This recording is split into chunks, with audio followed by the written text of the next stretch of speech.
ହେ ଭଗବାନ, ଏହି ସଂସାରରେ ଆପଣଙ୍କୁ କିଏ ମାନୁ କିମ୍ବା ନ ମାନୁ, କିନ୍ତୁ ଆପଣ ଯେତେବେଳେ ଯାଏଁ ମୋ ପାଖରେ ଅଛନ୍ତି ସେତେବେଳେ ଯାଏଁ ମୁଁ ଭାବିବି ଯେ ମୋର କୌଣସି ସମସ୍ୟା ନାହିଁ।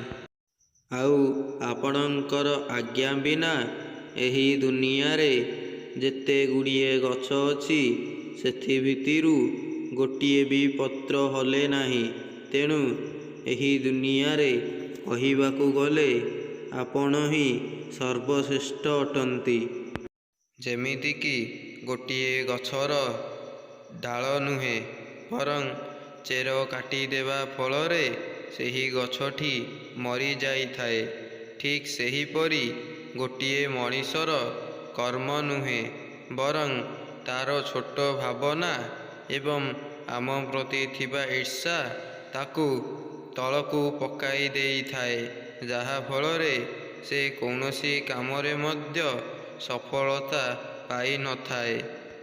ଭଗବାନ ସଦାସର୍ବଦା କୁହନ୍ତି କି ଯେ ମୁଁ ସବୁ ପ୍ରାଣୀଙ୍କୁ ଏକା ସାଙ୍ଗରେ ହିଁ ଦେଖିଥାଏ, ନା କାହାକୁ ଅଧିକ ଦେଖେ ନା କାହାକୁ କମ୍ ଦେଖେ, ସମସ୍ତଙ୍କୁ ସମାନ ଭାବରେ ଦେଖିଥାଏ।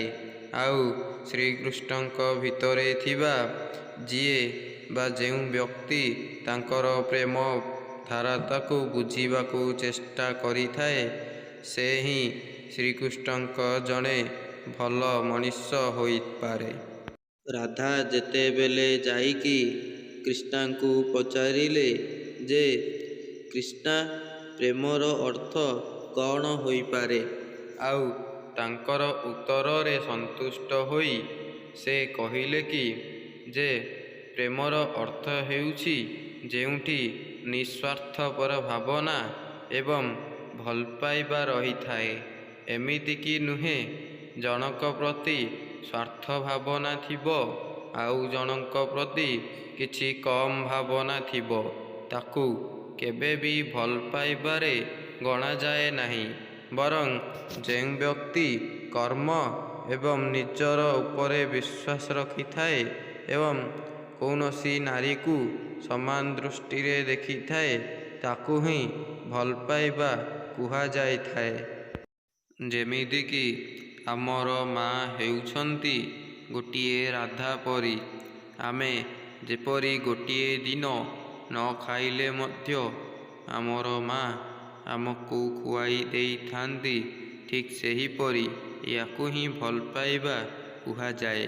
ଆଉ ଯେଉଁ ବ୍ୟକ୍ତି କୌଣସି ଭଲପାଇବାରେ ବାଧା ସୃଷ୍ଟି କରିଥାଏ, ଭଗବାନ ତାଙ୍କୁ କେବେ ବି କ୍ଷମା ଦେଇନଥାଏ, ବରଂ ସେ ତାଙ୍କ ଉପରେ ରାଗି ଯାଇଥାନ୍ତି, ଯାହା ଫଳରେ ସେହି ବ୍ୟକ୍ତି ବହୁତ ଦୁଃଖ ଯନ୍ତ୍ରଣା ଭୋଗିବାକୁ ଲାଗିଥାଏ। ତ ସାଙ୍ଗମାନେ, ଆଜିର ଟପିକଟି ହେଉଛି କେବେ ମଧ୍ୟ କାନ୍ଦନ୍ତୁ ନାହିଁ, ବରଂ ଏହାକୁ ମନ ଦେଇ ଶୁଣନ୍ତୁ। ସମୟ ଆସିଲେ ସବୁକିଛି ବଦଳି ଯାଇପାରିବ। ଚାଲନ୍ତୁ ଆଉ ଡେରି ନ କରି ଏହି ଟପିକ ବିଷୟରେ କିଛି ବିଷୟବସ୍ତୁ ଆଲୋଚନା କରିବା। ଯେପରି ଆମେ ଆର ପୂର୍ବରୁ କରିଥିଲେ, ଠିକ୍ ସେହିପରି ଆହୁରି କେତେଗୁଡ଼ିଏ ବିଷୟବସ୍ତୁ ଅଛି, ତାକୁ ଆଲୋଚନା କରିବା। ପ୍ରେମ ଏକ ଏପରି ଅନୁଭୂତି ଅଟେ ଯେ ମଣିଷକୁ କେବେ ବି ନିରାଶ ହେବାକୁ ଦେଇନଥାଏ, ବରଂ ତାଙ୍କୁ ଶାନ୍ତି ହେବାକୁ ହିଁ ଦେଇଥାଏ। ଆଉ ଘୃଣା ହେଉଛି ଏପରି ଏକ ଶବ୍ଦ ଯାହା ମଣିଷକୁ କେବେ ହେଲେ ବି ଜିତିବାକୁ ଦେଇନଥାଏ, ସବୁବେଳେ ମନୁଷ୍ୟର ହାର ମାନିବା ହିଁ ଦେଇଥାଏ। ଯେପରିକି ଆପଣ ଗୋଟିଏ ଖେଳରେ ଖେଳୁଛନ୍ତି, ଆଉ ସେହି ଖେଳରେ ଗୋଟିଏ ଲୋକ ଘୃଣା କରିଦେଲା ମାତ୍ରେ ଆପଣ ସେଠାରୁ ଓହରି ଯାଉଛନ୍ତି ଏବଂ ଆପଣଙ୍କର ବିଶ୍ୱାସ ମଧ୍ୟ ଭାଙ୍ଗି ଯାଉଛି। ତ ସାଙ୍ଗମାନେ, କେବେ ହେଲେ ମଧ୍ୟ ହାର ମାନ ନାହିଁ। ଯିଏ ଘୃଣା କରୁଛି କରୁ, କାରଣ ଆପଣ ଯଦି ସେଠାରେ ହାର ମାନିଯିବେ ନା, ତ ଆପଣ ଜୀବନରେ କେବେ ବି ସକ୍ସେସ୍ ହେଇପାରିବେ ନାହିଁ। ଘୃଣା କରିବା ଲୋକ ତ ଘୃଣା କରିବେ, ତାଙ୍କେ ଜୀବନରେ ନା କେବେ ଏମିତି କାମ କରିପାରିବେ ନା କାହାକୁ କରିବାକୁ ଦେବେ। ତେଣୁ ସେମାନଙ୍କ କଥା ନ ଶୁଣି ଆମେ ଯଦି ଆଗେଇ ଚାଲିବା, ତେବେ ଆମେ ଆମ ଜୀବନରେ ନିଶ୍ଚୟ କିଛି ଲକ୍ଷ୍ୟ ପୂରଣ କରିପାରିବା। ଯେଉଁ ସମ୍ପର୍କକୁ ଜାଣିଶୁଣି ତିଆରି କରାଯାଉଅଛି, ସେହି ସମ୍ପର୍କଠାରୁ ଆପଣ ଦୂରେଇ ରହିବା ବହୁତ ଭଲ ହୋଇଥାଏ। କାରଣ ସେହି ସମ୍ପର୍କ ଦିନେ ନା ଦିନେ ଭାଙ୍ଗି ଯାଇଥାଏ। ଆଉ ନିଜର ହୃଦୟରୁ ଯୋଡ଼ି ହେଉଥିବା ସମ୍ପର୍କ ସେ କେବେ ଭାଙ୍ଗିପାରିବ ନା କେବେ ଭାଙ୍ଗିଛି, ସେ କେବେ ବି ଭାଙ୍ଗିପାରିବ ନାହିଁ। ସେ ହେଉଛି ଚିରସ୍ଥାୟୀ ଅଟେ। ତେଣୁ ଲୋକଙ୍କ ସହ ଏମିତି ସମ୍ପର୍କ ବନାନ୍ତୁ ଯେ ଆପଣ ଲୋକଙ୍କୁ ନୁହେଁ, ଲୋକ ଆପଣଙ୍କ ପାଖକୁ ଆସିବେ ସେହି ସମ୍ପର୍କ ବିଷୟରେ କିଛି କିଛି ନୂତନ ଶିକ୍ଷା ନେବାକୁ। ସାଙ୍ଗମାନେ, ଆଉ ଗୋଟିଏ କଥା କହୁଛି, ସବୁଦିନ ପାଇଁ ମନେ ରଖିଥିବେ। ଜୀବନରେ ଆପଣଙ୍କର ଯେତେ ବି ଝଡ଼ଝଞ୍ଜା ଆସୁନା କାହିଁକି, କେବେ ମଧ୍ୟ କାନ୍ଦନ୍ତୁ ନାହିଁ। କାରଣ ଆପଣ ଯଦି କାନ୍ଦିଦେବେ, ତେବେ ସେହି ଚାରିପାଖରେ ଥିବା ଲୋକମାନେ କ'ଣ କହିବେ, ସେହି ଚିନ୍ତାଧାରା ଆପଣଙ୍କର ଭାବନାକୁ ଆସିଯାଏ। ତେଣୁ କେବେ ହେଲେ ବି କାନ୍ଦନ୍ତୁ ନାହିଁ, ବରଂ ତାକୁ କିପରି ଜିତିପାରିବ ସେ ଆଶା ହିଁ ରଖିଲେ ଆପଣ ଦିନେ ନା ଦିନେ ସକ୍ସେସ୍ ହିଁ ହେବେ। ଆଉ ଚିରସ୍ଥାୟୀ ମନରେ ହିଁ ଗୋଟିଏ କାମକୁ ସମାପ୍ତ କରିପାରିବେ। ଧୈର୍ଯ୍ୟ। ସାଙ୍ଗମାନେ, ଧୈର୍ଯ୍ୟ ଏକ ଜିନିଷ ଯାହାକି ମଣିଷକୁ ଉପରକୁ ଉଠିବାକୁ ଦେଇଥାଏ, ତଳକୁ କେବେ ବି ପଡ଼ିବାକୁ ଦେଇନଥାଏ। କାରଣ ଧୈର୍ଯ୍ୟ ଏମିତି ଜିନିଷ ଯେ ଗୋଟିଏ ମନୁଷ୍ୟ ଯଦି ତାକୁ ପାଳନ କଲା, ତେବେ ତାକୁ ସକ୍ସେସ୍ ହେବା ପାଇଁ କେହି ବି ରୋକିପାରିବେ ନାହିଁ। ସେ ସକ୍ସେସ୍ ହେଇ ଚାଲିଥିବ ଆଉ ଚାଲୁଥିବ ମଧ୍ୟ।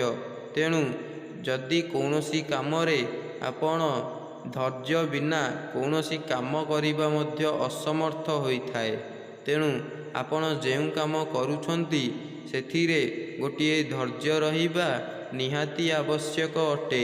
ଆପଣ ଯଦି କହିବେ ଏହି କାମଟି ଏତେ ଦିନ ଲାଗିବ ଆଉ ମୁଁ କରିପାରିବି ନାହିଁ, ତେଣୁ ଆପଣ ଏହି ଭାବନା ହିଁ ଆପଣଙ୍କୁ ମୂଳରୁ ମାରି ଦେଇଥାଏ। ଆଉ ଲୋକମାନେ ମଧ୍ୟ ବହୁତ ଘୃଣା କରିବାକୁ ଲାଗିଥାଏ। ତେଣୁ ଧୈର୍ଯ୍ୟକୁ ହିଁ ଅପେକ୍ଷା କରନ୍ତୁ ଆଉ ସମୟକୁ ମଧ୍ୟ ଅପେକ୍ଷା କରନ୍ତୁ। ତେଣୁ ଆପଣ ଯାଇକି ହିଁ ସଫଳତାର ଚାବିକାଠି ହାସିଲ କରିପାରିବେ। କୌଣସି ସ୍ଥାନକୁ ଯିବା ପୂର୍ବରୁ 100 ଥର ଭାବିବେ ଯେ ସେହି ସ୍ଥାନକୁ ଯିବା ପାଇଁ ମୋ ପାଇଁ ଏକ କାଳ୍ପନିକ କାହାଣୀ ଅଟେ। ତେଣୁ ଧୈର୍ଯ୍ୟର ସହିତ ସବୁ କାମକୁ ମୁକାବିଲା କରନ୍ତୁ। ଏକ ସାଧାରଣ ଲୋକ ଯେପରି ଗୋଟିଏ କାମ କରିଲା ବେଳେ ସେ ସବୁ କାମତକ ସାରି ବିଶ୍ରାମ ନେଇଥାଏ, ଠିକ୍ ସେହିପରି ଧୈର୍ଯ୍ୟ ବିନା ଏହି ଦୁନିଆରେ କୌଣସି କାମ କରିବା ଗୋଟିଏ ଲୋକ ପକ୍ଷେ ଅସମ୍ଭବ ହୋଇପଡ଼ିଥାଏ। ସାଙ୍ଗମାନେ, ଦୁନିଆରେ ଏକୁଟିଆ ରହିବା ହିଁ ସବୁଠୁ ଭଲ ଅଟେ। କାରଣ ଆପଣ ଯେତେ ଗରିବ ରହିବେ ନା, ଲୋକ ଆପଣଙ୍କୁ ସେତେ ଇଗ୍ନୋର କରି ଚାଲିବେ। ତେଣୁ ଆପଣ କୌଣସି ଲୋକଙ୍କ ସହ ମଧ୍ୟ ମିଶିବା ଆବଶ୍ୟକ ନୁହେଁ। ବରଂ ଆଜି ଧରିନିଅ, ଗୋଟିଏ ଉଦାହରଣ ସ୍ୱରୂପ କହୁଛି, ଯଦି ଆଜି ଆପଣଙ୍କ ପାଖରେ ପଇସା ଅଛି ନା, ତେବେ ଲୋକ ଆପଣଙ୍କ ପାଖକୁ ଆସିବେ ଆଉ କହିବାକୁ ଲାଗିବେ ଯେ ଭାଇ ତୁମେ କିପରି ଅଛ।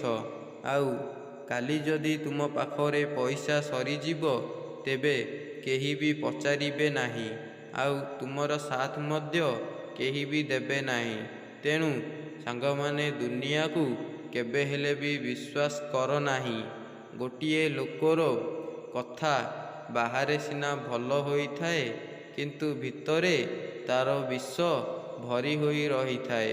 ତେଣୁ ଗୋଟିଏ ଲୋକକୁ ବିଶ୍ୱାସ କରିବା ପୂର୍ବରୁ 100 ଥର ଭାବିକି ବିଶ୍ୱାସ କରିବେ ଯେ ସେହି ଲୋକଟି ଭଲ ଅଟେ ନା ଖରାପ ଅଟେ। ସମୟକୁ ସାଥ ଦେବା ଲୋକ ବହୁତ ଅଧିକ ମିଳିବେ, କିନ୍ତୁ ସମୟ ଯେତେବେଳେ ଆମ ସାଥ ଦେବ ନା, ସେତେବେଳେ କେହି ବି ଆମର ସାଥ ଦେବେ ନାହିଁ। ତେଣୁ ଆପଣ ଏକା ହିଁ ରହିବାଟା ସବୁଠୁ ଭଲ ଅଟେ। ସାଙ୍ଗମାନେ, କହିବାକୁ ଗଲେ ଆମ ଜୀବନଟି ହେଉଛି ଏକ ଝଡ଼ ତୋଫାନ ପରି। ସେ କେତେବେଳେ ଆସିଯିବ ଆଉ କେତେବେଳେ ଯେ ଚାଲିଯିବ ତାହା କାହାକୁ ବି ଜଣା ପଡ଼ିନଥାଏ। ଠିକ୍ ସେହିପରି ଜୀବନରେ ଆମେ ଯେତେ ଦିନ ମଧ୍ୟ ବଞ୍ଚିବା ନା, ସେତେ ଦିନ କିଛି ନା କିଛି ଭଲ କାମ କରିକି ହିଁ ବଞ୍ଚିବା। ତାହେଲେ ଯାଇକି ଆମେ ମଲା ପରେ ମଧ୍ୟ ଲୋକମାନେ ଆମକୁ ମନେ ପକାଇବାକୁ ଲାଗିବେ ଯେ ଏହି ଲୋକଟି ତ ଭଲ ଥିଲା ଆଉ ଭଲ କଥା କହୁଥିଲା। ଏତେ ଶୀଘ୍ର ମରିଯିବାଟା କ'ଣ ତା'ର ଭୁଲ ଥିଲା? ତ ଲୋକମାନେ ବହୁତ କଥା ଭାବିବେ। ଆପଣ ଲୋକଙ୍କ କଥାକୁ ଯଦି ଇଗ୍ନୋର କରି ଆଗକୁ ଚାଲିବେ ନା, ତେବେ ଆପଣ ଯାଇକି ସଫଳତାର ଚାବିକାଠି ନିଶ୍ଚେ ଦିନେ ନା ଦିନେ ହାସିଲ କରିବେ। ତ ସାଙ୍ଗମାନେ, ଆଜିର ଟପିକଟିକୁ ମୁଁ ଏଇଠି ଶେଷ କରୁଛି। ପୁଣି ଦେଖା ହେବା ଆଉ ଗୋଟିଏ ନ୍ୟୁ ଟପିକର ଭିଡ଼ିଓ ବିଷୟରେ। ତ ସେତେ ପର୍ଯ୍ୟନ୍ତ ଆପଣଙ୍କୁ ବହୁତ ବହୁତ ଧନ୍ୟବାଦ। ଆଉ ଏହି ଭିଡ଼ିଓଟିକୁ ଫାଷ୍ଟରୁ ଲାଷ୍ଟରୁ ଦେଖିବା ପର୍ଯ୍ୟନ୍ତ ଆପଣଙ୍କୁ ମଧ୍ୟ ବହୁତ ବହୁତ ଧନ୍ୟବାଦ। ଆଉ ଗୋଟିଏ କଥା ସାଙ୍ଗମାନେ, ଯେ ଭିଡ଼ିଓଟି ଯଦି ଆପଣଙ୍କୁ ବହୁତ ଭଲ ଲାଗିଲା, ତେବେ ନିଶ୍ଚିତ ଭାବରେ ମୋର ଏହି ଚ୍ୟାନେଲ ସମ୍ବିତ ମୋଟିଭେସନାଲ ଲାଇଫକୁ ସବସ୍କ୍ରାଇବ ଗୋଟେ କରିକି ବେଲ୍ ଆଇକନକୁ ଅନ୍ କରିକି ରଖିବେ। ଯାହାଫଳରେ ମୁଁ ଭିଡ଼ିଓ ଛାଡ଼ିବା ମାତ୍ରେ ଆପଣଙ୍କ ପାଖକୁ ନୋଟିଫିକେସନ୍ ସାହାଯ୍ୟରେ ପହଞ୍ଚି ପାରିବ। ଆଉ ଗୋଟିଏ କଥା ସାଙ୍ଗମାନେ, ଭିଡ଼ିଓଟି ଆପଣଙ୍କୁ ଭଲ ଲାଗିଲେ ନିଶ୍ଚିତ ଭାବରେ ଗୋଟିଏ ସେୟାର କରିବେ ଆଉ କମେଣ୍ଟ ମଧ୍ୟ କରିବେ। ଆଉ ଭିଡ଼ିଓଟିକୁ ବହୁତ ମାତ୍ରାରେ ସେୟାର କରିବେ, ଯାହାଫଳରେ ଆପଣଙ୍କର ସେହି ଗୋଟିଏ ସେୟାର ପାଇଁ ମୁଁ ଆଗକୁ ଯାଇପାରିବି। ରହୁଛି। ଜୟ ଜଗନ୍ନାଥ।